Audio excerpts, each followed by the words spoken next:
On today's episode of The Cam Show, I was doubly right about the Red Sox the second time around, and it is looking dire before the All-Star break. Can they salvage this season that started out so promising up until like a week ago? Plus, we are re-ranking the Heisman Trophy winners as if they were MVPs. How does that change the legacy of some college football stars? Boy, talk about embrace debate. That is what's going to happen in that segment. And big-time USA basketball heading to the Olympics. Hasn't been good the last couple of games. Is this going to be a repeat of 2004, a.k.a. the biggest massacre in the history of USA basketball? All that and more coming up on The Cam Show, powered by Rogue Media Sports Network. Music. That's where we're going to play the music.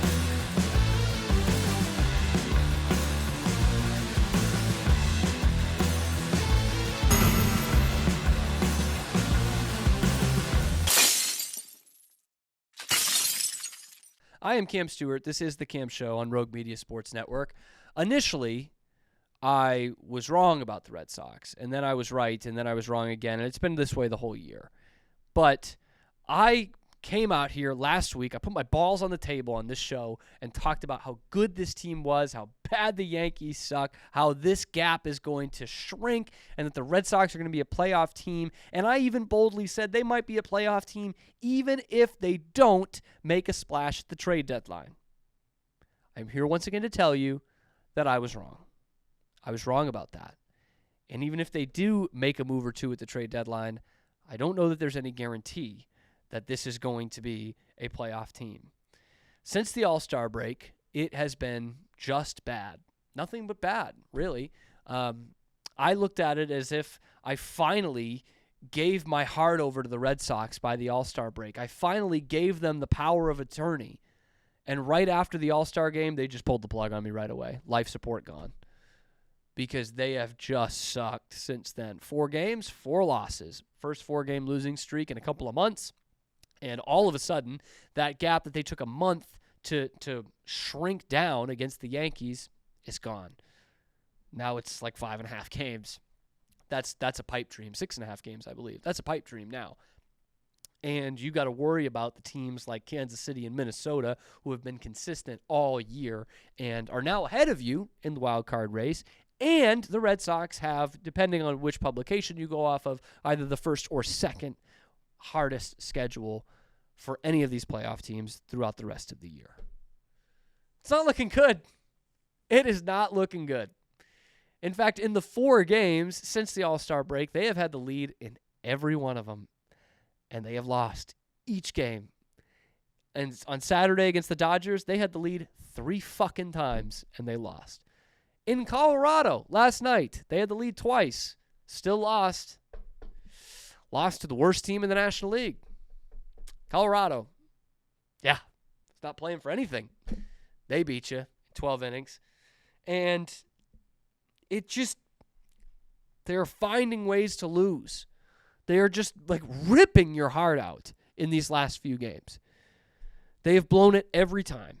And last night specifically, it felt cruel and unusual.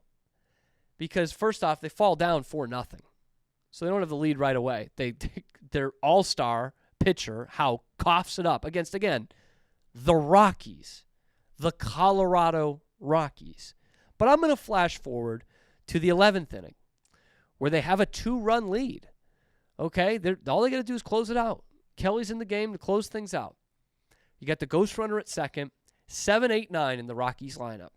He does something bold that I actually really liked at the time. They're in Denver, the same city that Bill Belichick boldly took an intentional safety in 2003, even when his team was behind, and it led to a better field position game for the Patriots, and they came back and won the game. In the same city, Zach Kelly decides, I'm going to take an intentional balk. The first hitter's up there, hasn't thrown a pitch yet to this guy. Runner's at second. He throws the ball down on the mound on purpose. And I got to say, at the time, I loved it. I loved it. You're up 2 runs. In the reality of baseball, that guy on second base doesn't matter. It's the next guy. It's the next one on base. That's the tying run. So you've got a guy at second who can signal the hitter to potentially steal signs and what pitch is coming. Look, it happens all the time. It's not an Astros thing. This happens still to this day all the time. Catchers and pitchers have to switch up signs when there's a runner at second base. And if you're doing it every inning in extras, that becomes a lot of different signs to go through. Kelly's on there for his second inning, and he decides we're not going to do that. I don't care as much about this guy. If they're going to beat us right now or tie us right now, they're going to have to hit a home run anyway. And there's a better chance of this guy hitting a home run if the runner at second is telling him what's coming than if that runner's at third. Okay? And again, 7, 8, 9 in the lineup. A risk if you turn over the lineup and get to the top of the order, sure. But we're talking about 7, 8, 9 for the Colorado Rockies with a 2-run lead. An intentional balk should not sink you. And that's why I was like, I think this is a great move. The only thing that would really suck is if you gave up a 450-foot fucking bomb to the number 8 hitter on the worst team in the National League. Guess what happens next? They keep playing. They get a lead again. They cough it up again. It's the same shit we saw all weekend. And right now, you are down, in this series anyway, you are down your top 3 relievers. Slayton, Martin, Kenley Jansen, if only for this series. All 3 of them done. And the first game, you go into an extra innings and you got no one to throw out there. They don't have the guys, man. They don't have the guys. And who knows how long this Martin and Slayton thing will be, this new look bullpen. You got through it in that last series against Kansas City before the All-Star break, and that has literally been the thing that has sunk your ship all 4 games since then. In 4 games after the All-Star break, they have 5 blown saves. That's almost not possible. But when you're blowing a couple leads every game, it sure as shit is. And it's not going to get any easier. This is the easy part, Colorado. Because after that, then you have the Yankees and the Mariners. It does not get easy. This is what I'm talking about. It's the toughest schedule in baseball the rest of the way. And, I don't even know if you're going to get to the trade deadline in any position to be able to keep buying. The buying needs to start now. If you are a buying team, which Craig Breslow certainly would have made that decision, yes or no, by now. If you're a buying team and you think you are a playoff team, you need to go for it. Because the players are getting pissed off about it. Alex Cora asked his players before the season, when we get to the trade deadline, let's not talk about it. Let's not talk about whether we're going to buy, whether we're going to sell, this, that, or the other, because we've had it the last couple years. It's fucked with our clubhouse. Let's not do it this year. Last night after the game, Tyler O'Neill says, man, I hope we buy because we're in these games. We just need a few more guys. They've already broken the rule a week before the trade deadline. Oh, man. And look, this team, they're not that far away. I said that the other day. They need to make some deals. That goes without saying. But I wanted to bring this up from Daniel Fox on Twitter. Pretty simple to explain the Red Sox season. They started 18-13. Casas, Yoshida, Abreu, Tyler O'Neill, they all get hurt, okay? They have a ton of struggles offensively after that. They go 14-20 on the stretch afterwards. Then everyone comes back. You have your best month of the year, everyone but Casas. 21-9 after almost everyone comes back. Then Martin and Slayton get hurt. You go lose your next 4 with 5 blown saves. When healthy, this team is better than the Royals. They're better than the Twins. But they haven't been healthy. That's part of this. That is absolutely part of this. Not to be the guy who's like, oh, why haven't they spent any money over the last few years? Even though that is the guy, that I am that guy. But you could have had reinforcements already. Because, again, I look at the guys that they could be targeting at this trade deadline. Nathan Eovaldi, that's a guy you had on the team 2 years ago. You let him walk because you didn't think he had a lot left in him. He had a pretty good year last year with the Rangers, won the World Series, great in the postseason again as their number 1 starter. First mistake. Second guy, Justin Turner. Not having a great season, but he could do a job for you on the team this year. You had him last year and a fucking club option, and he's playing in your division. Now, after James Paxton dicked you on Sunday Night Baseball, 8-2 for the Dodgers, they DFA him. So, yeah, of course there's interest there. Another guy, you had him last year. Why didn't you re-sign him? The James Paxton thing made no sense to me. And look, I don't know. Maybe they were just so lowballing and the Dodgers came in with this great deal. We don't know the exact parameters of that. But you had Paxton on a 2-year deal. You signed him when he was injured. He had Tommy John. You knew it was going to be a delayed start. The best you could hope for was, hey, we're going to buy him low because we know what his potential is.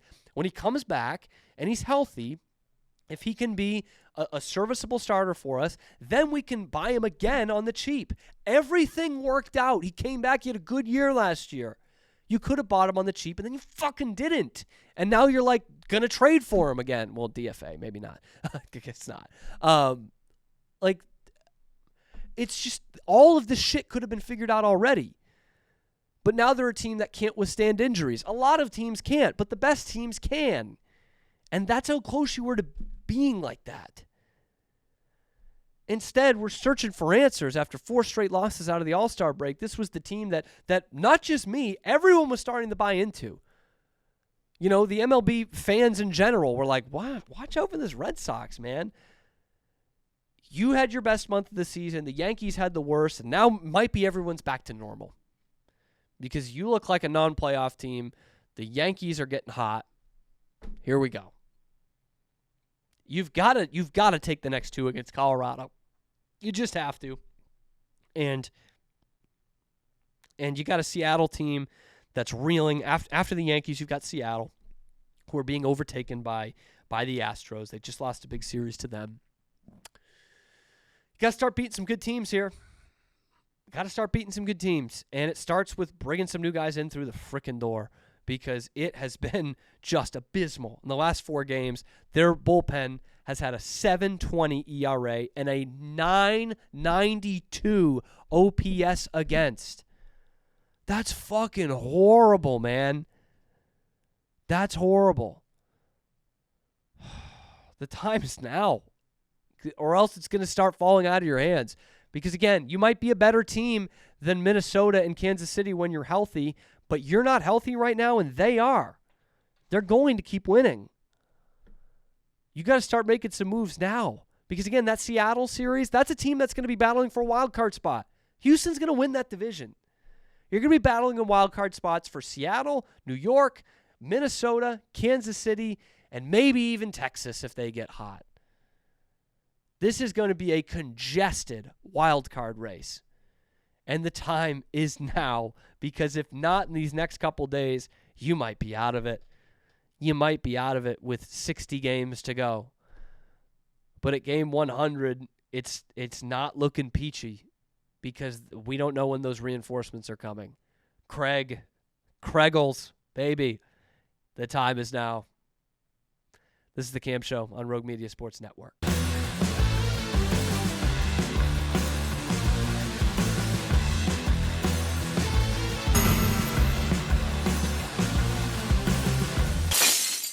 As always, joining alongside, just so ready to get after this today. And Braden, obviously the big breaking news of really the week, this huge monumentous shift in this country. We talk about unprecedented times. Yes. We are witnessing it right now.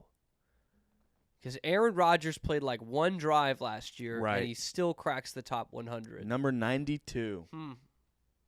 Is that more surprising that he's 92 on this or 91 on the list of athletes in the 2000s that we went over last week? Ooh, that's a good question. Because I've thought about that a lot, that 91 number. That just still doesn't make sense to me. I think 91 is a bit more surprising to me. Should be, yeah. Should be. The fact that he's on the list at all for the top 100 this year is wild. It is wild. It's just wild. But and 91 and is... you'll see someone will do some list of like who got left off, and it will just be, some good nickel corner with a nice year, and it'd be like someone you don't really know, and you'll be like, well, that guy shouldn't be over Aaron Rodgers because you don't know, but really they should be. Yeah. You're not a big Aaron Rodgers fan. I'm not. I feel like most of America isn't anymore at this point. What's the big reason for you? I feel like he's just a bad teammate. Tough to argue against that. I love the fact that America hates Aaron Rodgers like they do now, and they never really got that way with Brady. They hated Brady because he won. Right. The same cannot be said for Rodgers. Like Brady, and I will say Brady, a kind of a weird guy post retirement. Yeah. Like no doubt about that, but Doing Rodgers better is health ads. weirder in his playing days right now. He is weirder. He's a strange guy. He was almost RFK Jr.'s VP pick, Yeah, almost. which would have been really funny, I think. Is Aaron Rodgers' career, is that what we're going to see from someone like Kyle Filipowski? I know Rodgers hasn't been brainwashed by a spouse, but it feels like we could see the same thing. Yeah. Estranged from their families. Yeah, Focused. just On their weird. Like I craft. just think, I think Filipowski's going to say weird shit, Mm-hmm. and he's going to do weird stuff, like Rodgers But that means you think he's going to win 4 MVPs could. and a ring. One. Mm-hmm. I don't like ever tearing down a player for winning a single championship, but in this era, when you're a quarterback that's that good, Yeah. you have to win more than one. Yeah. And in fact, to use one of your favorites, Peyton Manning's legacy, I think, got changed in a big way winning that second Super Bowl. Think about if he loses that Super Bowl on the way out. He would then be 1-3 in the big game, in the Super Right. Bowl, and all these AFC championship losses. Like, he would have been remembered as, It's the same tier as Drew Brees is what I was thinking. yeah, he would have, like, one of the great losers. Right. And I think that changed a lot of things, which is funny because obviously we know he had a noodle of an arm. He was really not much of a factor on that team. But at the end of the day, guys like me who rooted against Peyton Manning's whole career thought, yeah, that sucks. But, like, if you look at Peyton Manning's career and say he deserves 2 Super Bowls, sure. Right. Right? Like, I get that. I don't think Rodgers is going to get there. I don't think no. Jets have a good team. Finally. They'll fuck but it they're up, in a but- tough, really tough division Yeah. now. Yeah. And it's, I mean, I can't lambaste Mike McCarthy for all these years and not do the same to his quarterback that was there the whole time. No one has done less with more in this league than Mike McCarthy and Aaron Rodgers. That's good. Good way to put it. Yeah. And he's fucking weird. Yeah. He is weird, man. I mean, he brings all of these players to the Jets with him. Like we're gonna go win this he's championship. trying to do the Brady thing. Right, and then he goes out there, he plays like 8 snaps, He has the flag. he carries the flag out. He's just weird, man. He's weird. And there was always that stuff for years about, like, what is kind of wrong with this guy? And I kind of hope for that sake that the holdout, Jordan Love, is actually a normal guy. Because He we seems look like at a good dude. this great run of quarterbacks by the Packers. Right. Brett Favre, shady character. Aaron Rodgers, shady in a different way, just a weird guy. I hope for the good, sane, grounded people of the greater Green Bay area and Wisconsin as a whole that Love can be normal. They'll always have The grounded people that wear fucking cheese on their heads, they'll always have which I think is really cool. Bart Starr. Yes, they will. The late Bart Starr. The late Bart Starr. Yeah. Yeah. He's like the most normal guy in their history. Mm-hmm. Lombardi was a maniac in a very 60s coach kind of way. Right. But yeah, that's a good point. They'll always have crew cut, good Christian Bart Starr to be like, hey, Remember you him? know, we had him. That's the model of our franchise. You could do a lot worse. My dad once, like, basically camped outside a house in his hometown thinking that Bart Starr was there. That's okay. He went to church with a guy who played for the Packers. And there was rumors one day that Bart Starr was at this guy's house. So he and his friends, like, rode their bikes there and just, like, sat outside the gate, like, you know, long driveway for, like, a couple hours. Apparently, Apparently, I've never been on live TV before. Apparently, Paul Simon lives in Wimberley, Texas. Is that true? Yeah, so whenever I'm out there visit a friend from high school, we always say, "Hey, let's go find where Paul Simon lives." That's pretty sick. I mean, I don't think I've ever been to Wimberley. I know it's nice. Is it that nice? Big rich suburb of Austin? Yeah, Okay. parts of it are. Kind of in the hills? Yeah. Then I get that. All right. Good for him. Mm-hmm. Good for him. Cash McCollum country. Cash McCullum is in college football at 25. Yeah. Originally from Wimberley, but Yeah. listed, I'm sure, from China Spring, which is awesome. It does say China We're Spring. getting real inside here. But that's cool. I would like to meet Paul Simon. I would too. One of the only Yankee fans I'd like to meet. There's a great Family Guy clip where it's an episode where Peter and Quagmire do like a singing duo, and they end up breaking up at the end and getting back together. And Peter goes, because after all, who was Paul Simon without Garfunkel? Oh, I've seen And that. Quagmire goes, Wildly successful. Quagmire goes, wildly successful. Yeah. They were pretty good. I listened to The Sound of Silence last night, actually. Okay. I wasn't even depressed. It's a fucking great song. Man. Bridge Over Troubled Water is a great album. It is. Yeah. It is. Shout out to Paul Simon, man. And art. Yeah. To a lesser- Garfunkel just like becoming an English teacher after that Yeah. for a couple of years. That's pretty cool. It was at like an elite private school. But still, imagine being like, yeah, I learned from, actually, I think he might have been like a geometry teacher. Like not even the art of what he was doing, which I think is cool. Shout out to both of them. They're both still alive. Okay, I was about to ask, are they They still are both alive? still alive as far as I know. I believe they are. Which leads us naturally into the Olympics talk.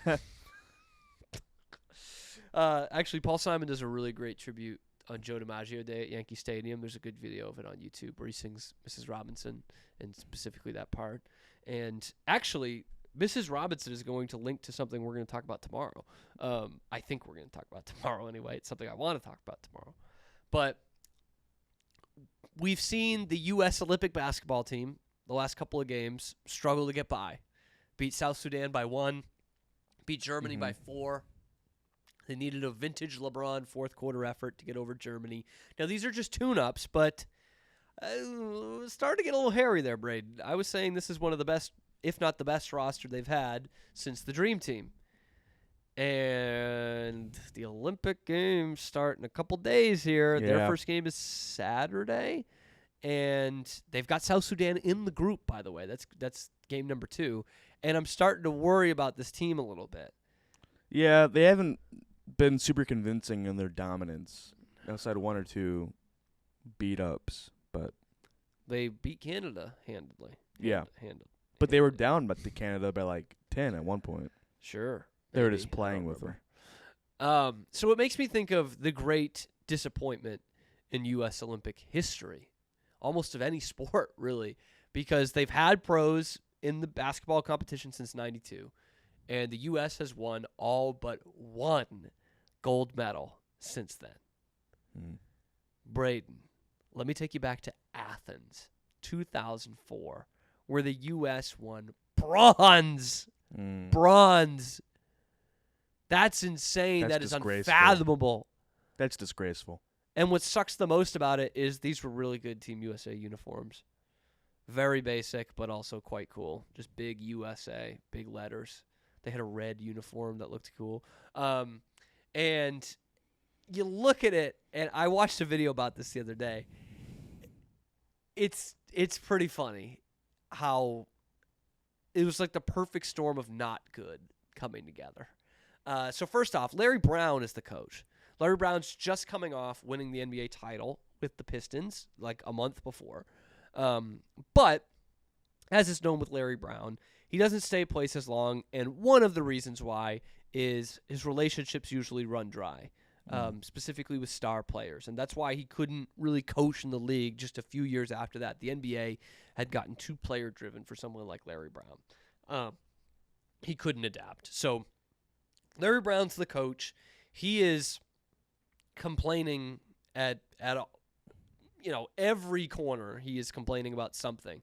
One of the big things was there were a couple players who were invited to the team that turned down the invitation because the Olympics were in Athens, and there were safety concerns. Oh. Have you been to Greece recently? Not recently, no. Beautiful country. Not in great shape the last Yeah. 20, 25 years. And actually, a lot of it's gotten worse after this Olympic Games because they threw a ton of money into it, and they only used some of this stuff for 2 weeks. They had a baseball field out there. No baseball that's played in Greece. Yeah, same with Rio. Yes. So a lot of these, this is why having the Olympics in your city sucks. Right. Sucks.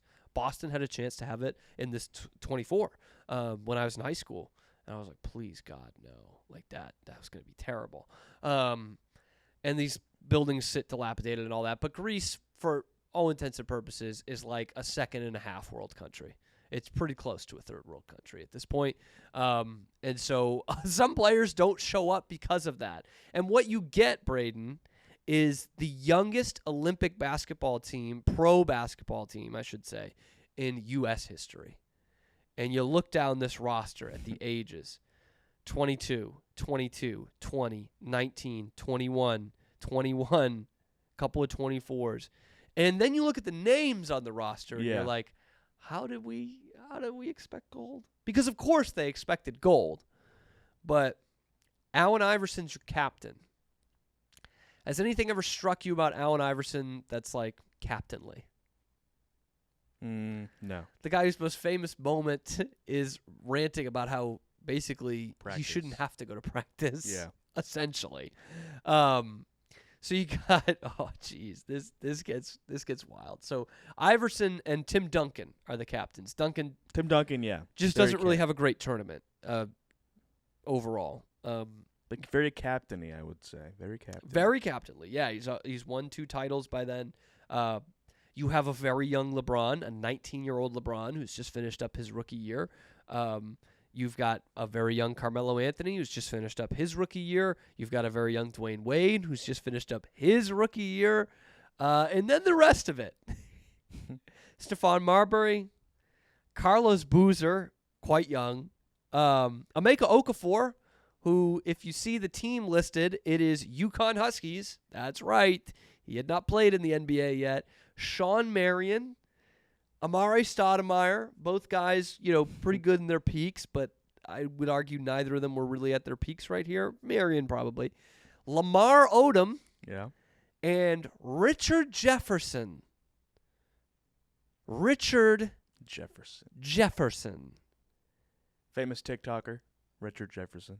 I know that Richard Jefferson had a good start to his career, but looking back on it 20 years later, if you're going to have Richard Jefferson on your Olympic basketball team, you don't deserve better than bronze. Ooh. You don't.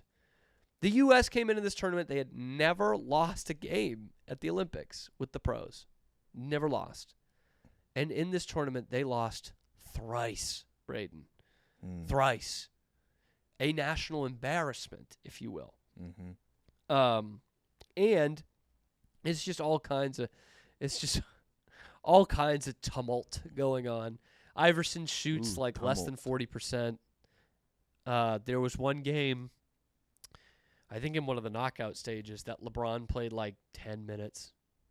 And it's just like, what are we doing, man? I know LeBron's a rookie, but he's also the most hyped prospect in the history of basketball. Like, what are we doing, Larry? And it had, how about this? The team featured one All-NBA selection from that year and just 2 All-Stars. 2 All-Stars. Yeah. That's insane. That will never happen again for the U.S. Hopefully. That will never happen again. But Kevin Garnett, the MVP of that year, was one who said no. Kobe Bryant famously did not play in this tournament. He had something else going on. He had the rape case going on. So he was not at the 04 Olympics. He was Olympics. tied down. Yeah, he had something else he had to get to. And so because of that, you have one All-NBA selection, Tim Duncan, and the 2 All-Stars are he and Iverson. And, they get first game, they get their shit rocked by Puerto Rico. Yeah. Carlos Arroyo, Puerto Rico, they lose by 20. Biggest Olympic loss. They bounce back. They beat the hosts, Greece. They beat Australia, who's not as good as they are now, which Right. tells you something. And then lose to the great Lithuania. basketballing nation of Lithuania. Look, Lithuania, that is the biggest sport they have, basketball. But it's not one that should be beating the U.S. Crush Angola. They beat Spain. Not a bad look. That's good. And then the eventual gold winners, Argentina, really from the jump takes care of the U.S. Manu. Luis Scola, young I know Luis that name. Scola I know potentially. that name. I'm not Rocket. familiar with his game, but Rocket, back in the day, I believe Luis Scola was on that team.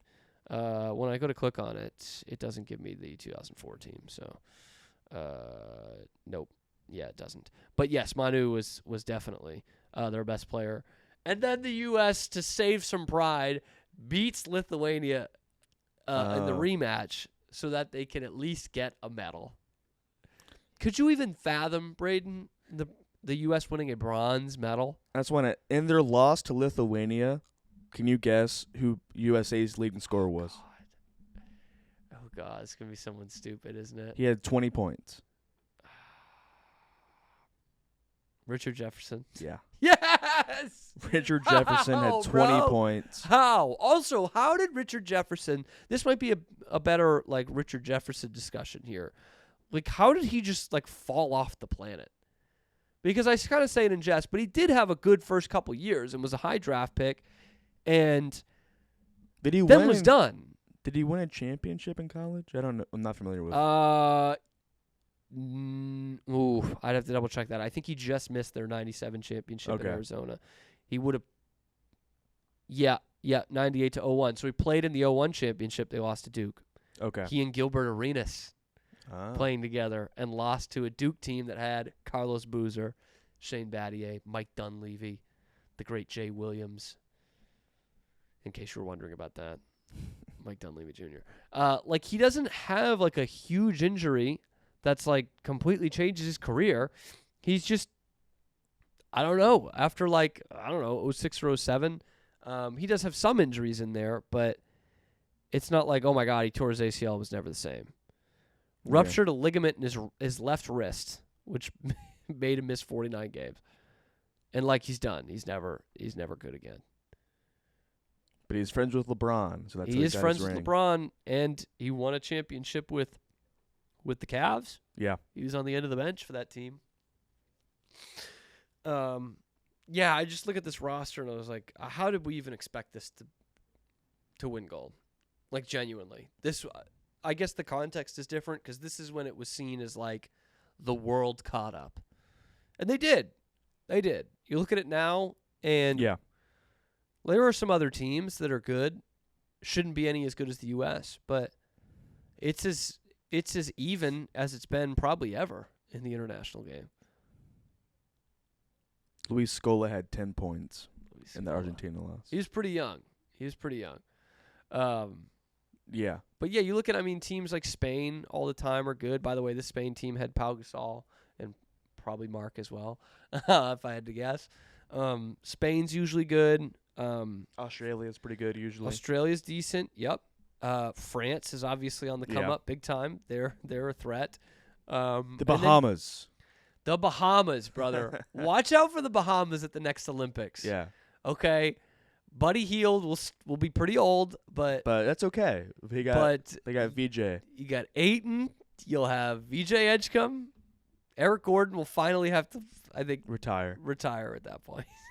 But they keep getting like young stars in college basketball. Yeah. The Bahamas, look out. Michael Thompson running that team. But and then it's all spread out, right? So Serbia has a player, right? Right. Slovenia has a player. Greece has a a player. They're Well, they great. have both Antetokounmpos. Thanasis? Is that? I think it's Thanasis? Costas. Jesus. Germany has Dennis Schroeder and Daniel Tice. Look out. No wonder why they almost beat the U.S. But I am a bit concerned. They have phased Tyrese Halliburton out of the lineup. Derek White is not going to play. It looks like he has not played. He's played quite sparingly. We've had Jaylen Brown. Hey, I was surprised. I love Derek White. I do. But I am very surprised that it wasn't Jaylen Brown. And I think if the U.S. struggles in this tournament, that is the name There'll be that's some gonna questions, be on everyone's lips. Jaylen Brown. And Jaylen Brown, because he cannot help himself, will have some vague tweets about it. Well, He'll he just already be like, has. Yeah, like when they're losing by 10 at some point in the Olympics, he'll be like, monocle emoji. It's like, brother, we get it. Like, we all get it. You're also, 28 years old at this point. Let's move on. It sucks. It sucks. Next time. Isaiah Thomas in the Dream Team, same thing. If there was Twitter back then, he would be tweeting the monocle for sure. I mean, they still should win gold. And it's not like these guys are tired, okay? Because you look at the roster, but for the three Celtics, right? Tatum, Holiday, White, and I'll throw a bone to Anthony Edwards, played in the conference finals. Yeah. Other than that, LeBron's had a lot of time to rest up. Curry's had a lot of time to rest up. Durant, first round. Obviously, LeBron was first round. Joel Embiid, first round. Halliburton was hurt the back half of the conference finals. Like, these guys have had plenty of time. Where was the Jalen Brunson discourse? Why did no one want Jalen Brunson to be on the team? Oh. Well, wasn't he hurt? I guess. So was Kyrie. Yeah. Anyway, I'm choosing gold. I'm putting it out on the table. Put my balls on the table. I'm going to say they're going to win gold. You're choosing gold? Choosing gold. Yep. They're probably going to win gold, yeah. I believe in Steve Kerr. And Mark Few? Sure. Yeah. Mark Plenty, I say. Well, actually, really Mark Few, because he hasn't won a championship. That's a good point. Has he been on the coaching staff before? That I don't know, but Larry Brown's assistants in 04 were Popovich, Roy Williams, and Oliver Purnell. And then they cleaned house. They got a new GM, Jerry Colangelo. Got Krzyzewski in there. The rest is history. The Redeem Team. Anyway, the other thing we're going to talk about is, I was trying to link it somehow to this segment, but it's not. It's going to be college sports, Heisman Trophy, but with a bit of a twist. Woo-hoo. On the Camp Show, powered by Rogue Media Sports Network.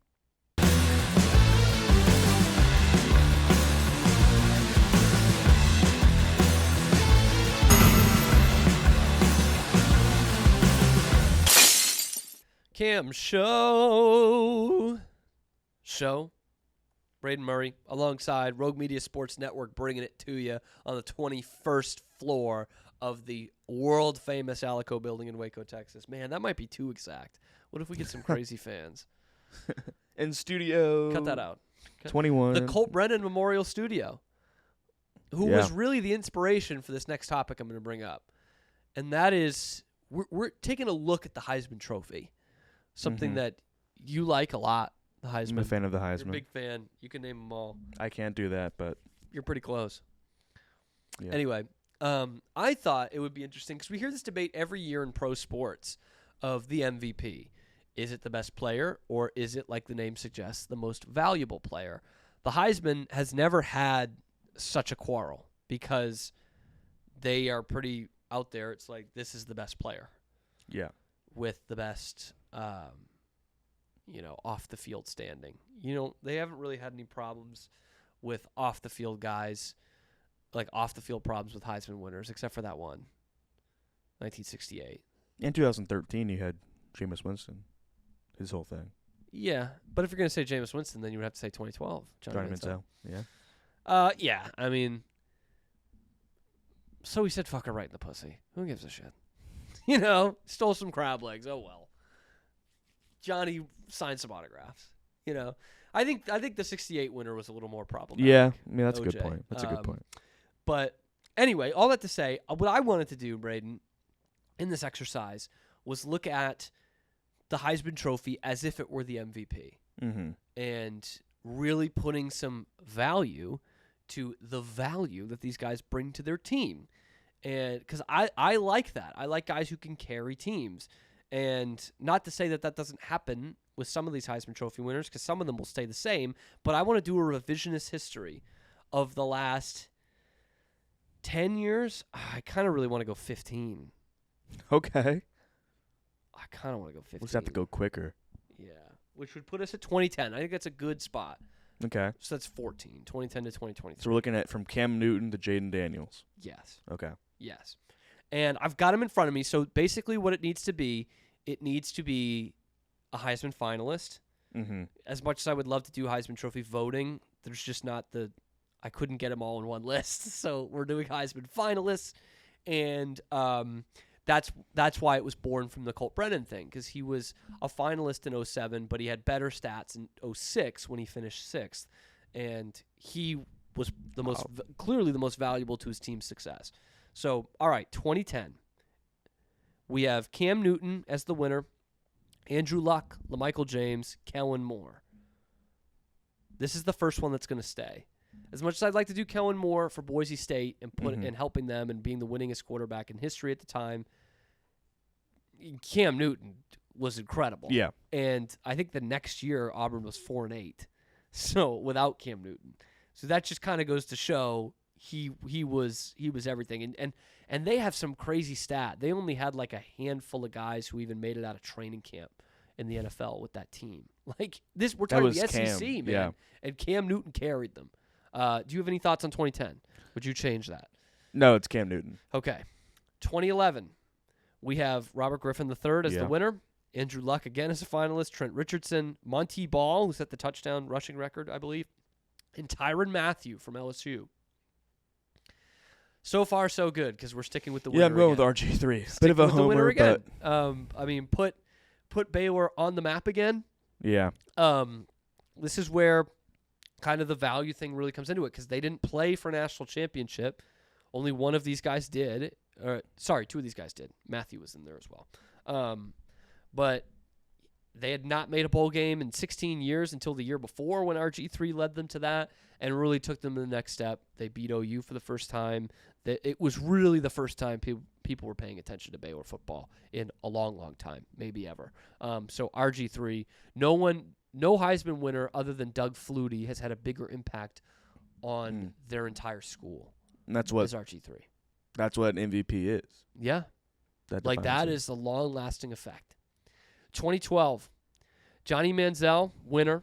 Manti Te'o, Colin Klein.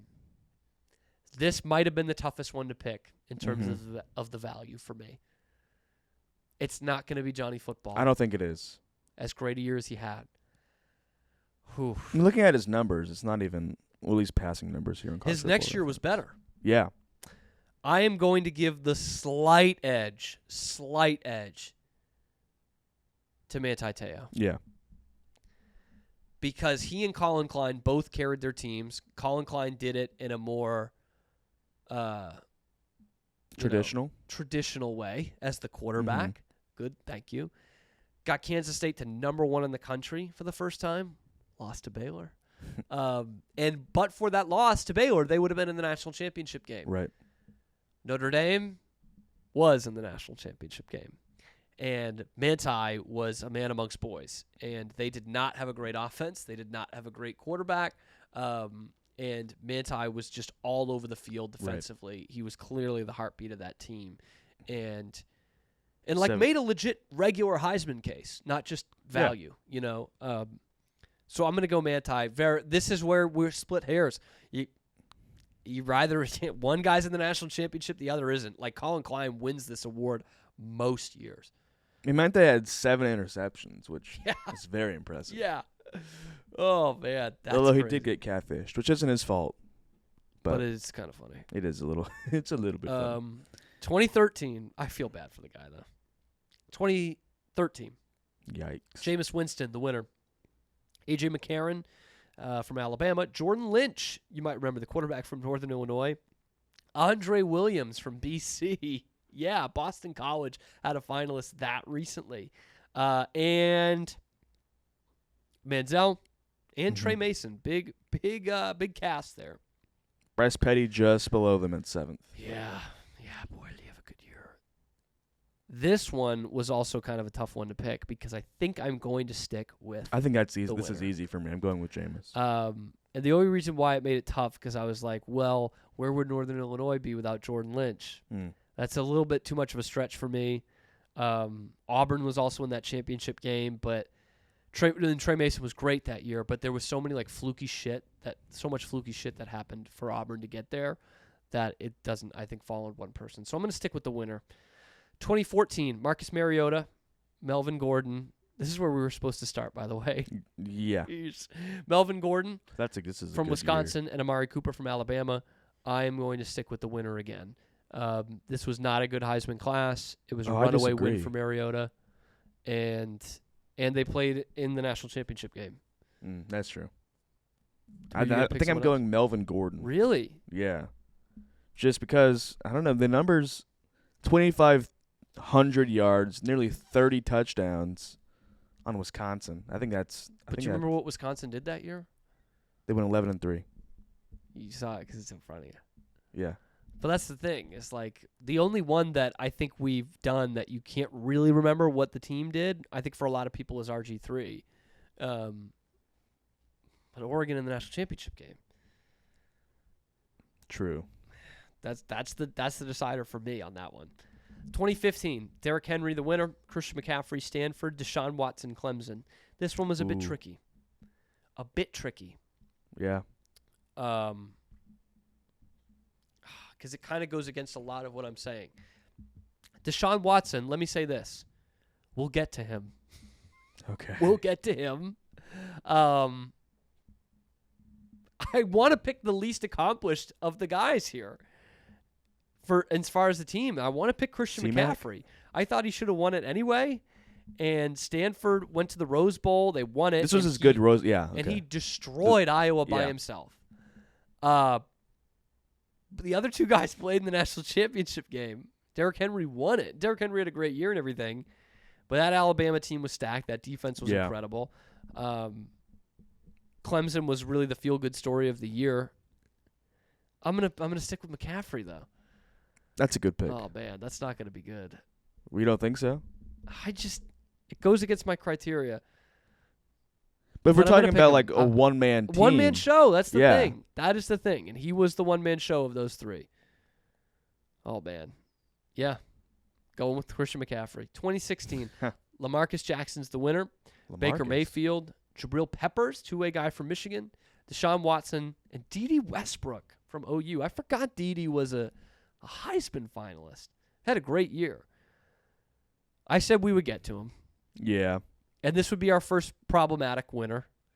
Truth. But it's going to be Deshaun Watson. You mean Lamar had a great year. He did. But he was playing for Louisville. I don't even know what Louisville did that year. Lost to Clemson. Yeah. They were like 9-3. Had a good year. Clemson won the national championship. Deshaun Watson orchestrated the game-winning drive in the championship game. As time was running out. And everyone was like, yeah, it should have been him. Yeah. Hunter Renfrow catching the touchdown. Played at Clemson for 30 years. Yeah. Hunter Renfrow. Yeah. Walk on. 2017. Baker Mayfield, winner. Bryce Love. Forgot about Bryce Love. Stanford and Lamar Jackson again. I am sticking with the winner here. Yeah, this is a bad year. Baker was a deserving winner. Mm-hmm. But, yeah, you look at the stats, and they won't jump off the page necessarily. Although ESPN did that list of top college football players of the 2000s. This was not the same list we went over last week. This was a while ago. And they had Baker number 1, I think. Or right up there. I mean, he deserves to be up there. He was really good. Maybe it was just quarterbacks. Okay. And they went to the playoff that year. Yeah, then they got stomped, though, right? No, that was the year they lost to Georgia in overtime. Oh, the next year. In the Rose Bowl. Yeah, Baylor almost beat Baker that year at 1-11. So I'm going to stick with Baker Mayfield there. 2018, we have another OU winner. That's Kyler Murray. Tua was a finalist. Dwayne Haskins was a finalist. This might have been the toughest one to pick for me because nothing jumps off the page to me. Will Grier was in 4th. Gardner Minshew, 5th. Really? Yeah. He finished that high. Okay, I remember him having good years at Washington State.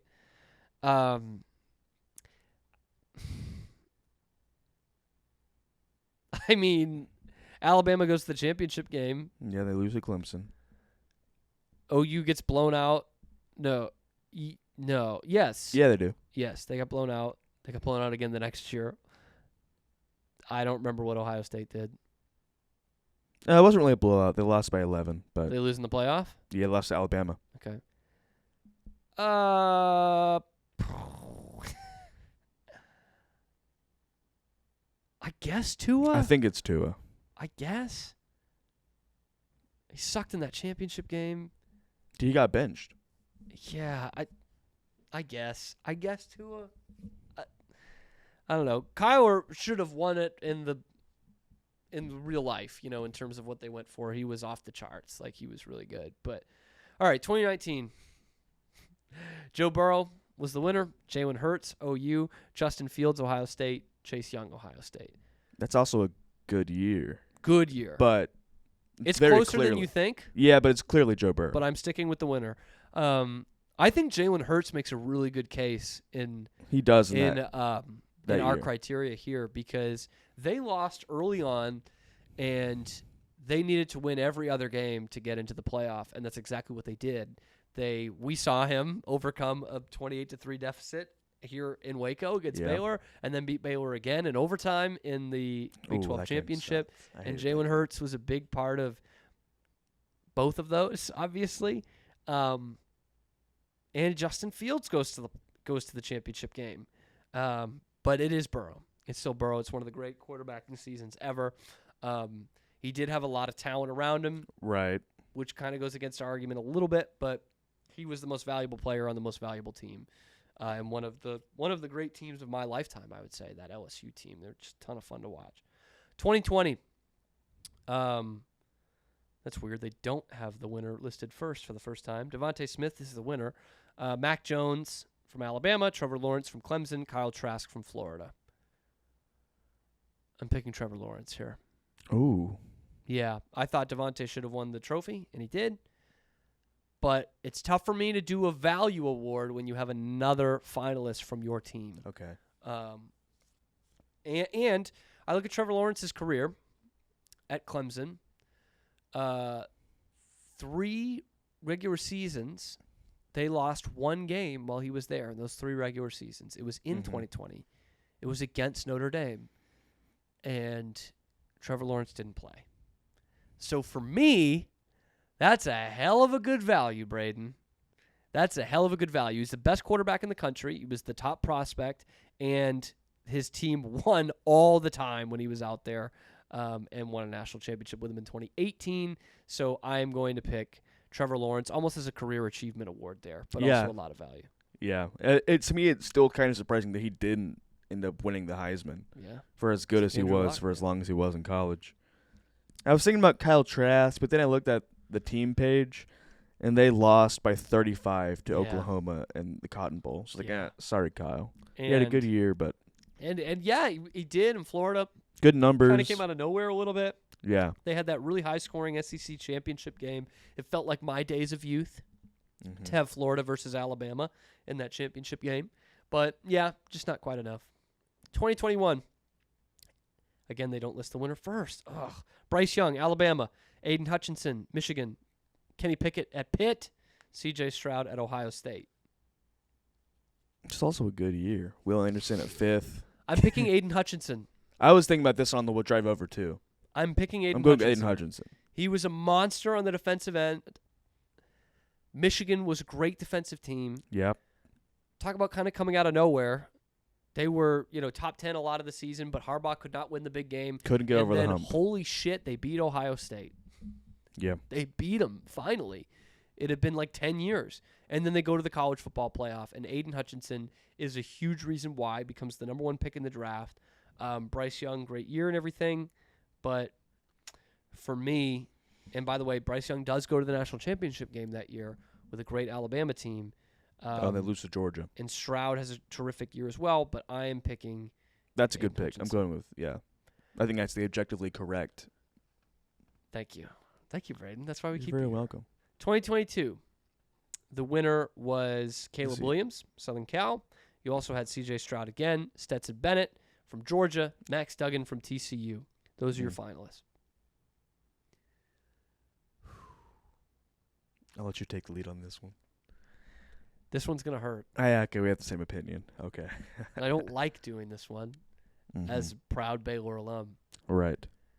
Stetson Bennett did win the national championship, but Max Duggan willed his team to the national championship game. Yeah. Like, as much as, like, we're always going to remember 65-7, and objectively the world is going to remember that, the college football people will remember that TCU team getting there. I think it's going to be, we're going to say, wow, in a 4-team playoff, a team like TCU got there. Maybe in a 12-team it's different, but Max Duggan didn't do a lot of things great, but he's a field general. Carried his team. That is, again, we'll use a Baylor example. That game against Baylor, where they needed to rush off the field goal, they needed to score twice in the last 4 minutes. Max Duggan got them there. Let me paint you a brief picture. Scrappy. It was scrambling and just made things happen. That Big 12 championship game, again, they lost, but he willed them back into the game. He was taking big hits. He was getting back in there. They come up short in the end a couple times, but TCU is not even close to that national championship game without Max Duggan. That Baylor TCU game, I had just found out I had cancer again, and I was in the hospital. Second worst news of the day. Well, it wasn't. It was like the couple days after that. Oh. But I was there in the hospital watching the game, feel like crap, and we're beating TCU, the undefeated TCU. I can remember watching from the press box. The whole student section starts to move down. I got texts with 3 minutes left. In our Lariat group chat, people saying, "Oh, we're ready to storm the field, ready to storm the field." And then it happens. Then the rush on the field goal, you make the field goal. I had never been in a worse mood after that. It would have been my only Baylor happiness since they won the basketball national championship, which is also pretty good. What about beating Oklahoma in 2021? That was a good one. Oklahoma State championship game. Oklahoma State Big 12 championship. Yeah, I guess that was pretty. Ole fun. Miss. Since then. Since Sugar Bowl. Which was the next year, by the way. This is the next year. Yeah. Yeah. Of anyone on this list, I think he carried his team more than just about anyone. This was the hardest emotionally, but the easiest by my logic to pick. Take out Stetson Bennett and put in an above-average quarterback. Georgia's still there. 2023, finally, we got there. Jaden Daniels, the winner. Marvin Harrison Jr., they put Ohio. That's not correct. Ohio State. Bo Nix of Oregon. Michael Penix of Washington. Penix. You going with Penix? Yeah. National championship game. No one expected them to be there before the season. I think it's a great story as well. A guy who comes in from Indiana with Kalen DeBoer. In fact, it's hilarious that the two quarterbacks in last year's national championship game both started their career at Indiana. And they had a lot of one-score games, that Washington team. And when it comes down to that, more often than not, it's your quarterback. And there were a couple games I watched from them that they should have lost, and they didn't because Penix led them back. So Jaden Daniels was the best player, but Michael Penix was the most valuable for sure. Yeah, I think that's the right choice, just by elimination, because LSU had a good season. 9-3. 9-3. Not a great season, but a good season. This is 2022. Ohio State missed the playoff. Yeah. Bo Nix, great story, great comeback story. Great individual season, but they didn't ultimately end up doing anything. And by the way, lost to Penix twice. Right. So, tough to argue there. That is the Heisman Trophy winners as MVPs. Please get involved and tell me which ones you hated down in the comments below. For Braden Murray, I'm Cam Stewart. This is the Cam Show, brought to you by Rogue Media Sports Network. We will have all kinds of fun to talk about tomorrow. But for now, that's it. Please enjoy the rest of your day. Or don't. It doesn't really matter to me. Music. Show's over.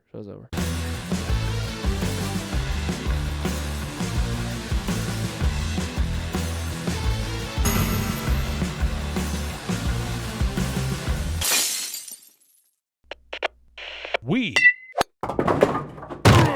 are Rogue Media Sports.